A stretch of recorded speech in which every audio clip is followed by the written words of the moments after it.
કુદરતનો કેવો મચ્યો છે કેર ભૂસ્ખલનની ઘટનામાં 93 લોકોના મોત થયા છે અને વાયનાડમાં 45 રાહત શિબિર યોજવામાં આવ્યા છે અને કેવી રીતે બની છે આ ઘટના સૌપ્રથમ તો તેના પર નજર કરીએ। એક જ દિવસમાં 3 વખત ભૂસ્ખલન થયું છે અને કુદરતે કેવો કહેર મચાવ્યો છે। અહીં મંગળવારે વહેલી સવારે અચાનક ખસી ગયા પહાડ અને અમે બતાવી રહ્યા છે કે આખરે આ સમગ્ર ઘટના કેવી રીતે બની છે અને પાણીની સાથે ઝાડ અને મકાનો પણ કાટમાળ નીચે આવી ગયા છે અને આ પૂરી ઘટનામાં 93 લોકોના અત્યાર સુધી મોત થયા છે। નદીઓમાં અનેક લોકો તણાઈ ગયા છે। તો કેરળમાં વાયનાડમાં જે આ ઘટના બની છે તે કુદરતનો ખૂબ જ એમાં કેર જોવા મળી રહ્યો છે અને લોકોને ન મળ્યો બચાવનો એક પણ મોકો।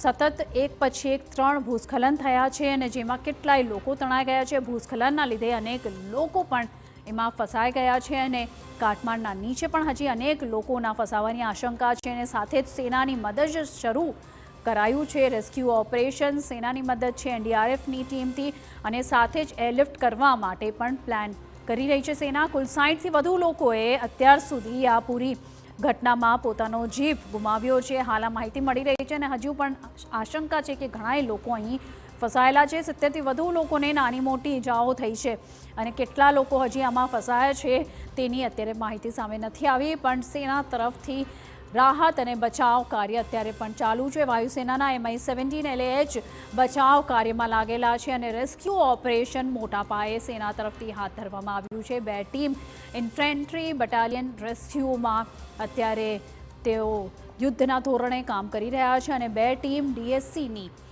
લાગી છે કામમાં। તો આ રીતે સેના અને તમામ અલગ અલગ ટીમો મળીને રેસ્ક્યુ ઓપરેશન ચલાવી રહી છે અને કુલ 225 જવાન મદદ માટે પહોંચી ગયા છે।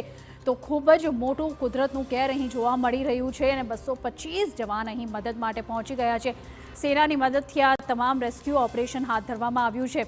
તો કેરળમાં કુદરતનો કેવો કાળો કહેર દેખાઈ રહ્યો છે। વાયનાડમાં 45 રાહત શિબિર શરૂ કરવામાં આવ્યા છે અને 3600 લોકોને રાહત શિબિરમાં આશરો દેવાયો છે। અત્યાર સુધીમાં તમામ લોકોના ઘર બહાર દુકાનો બધું પાણીમાં વહી ગયું છે। 400થી વધુ કાટમાળમાં ફસાયા હોવાની અત્યારે આશંકા વ્યક્ત કરવામાં આવી રહી છે તંત્ર તરફથી। જોકે રાહત બચાવ કામગીરીમાં સેના અને નેવી પણ અત્યારે યુદ્ધના ધોરણે મળીને તેઓ તમામ કામ કરી રહ્યા છે। એક જળાશયમાંથી 16 મૃતદેહ મળ્યા હોવાની માહિતી પણ સામે આવી રહી છે અને અત્યાર સુધી 34 લોકોની ઓળખ થઈ ગઈ છે અને બાકી હજી કેટલા એવા લોકો છે જેઓ કાટમાળમાં ફસાયા છે। સાથે જ આપણે જણાવી દઈએ કે PM મોદીએ વ્યક્ત કર્યું છે દુઃખ અને સહાયની પણ જાહેરાત કરવામાં આવી છે।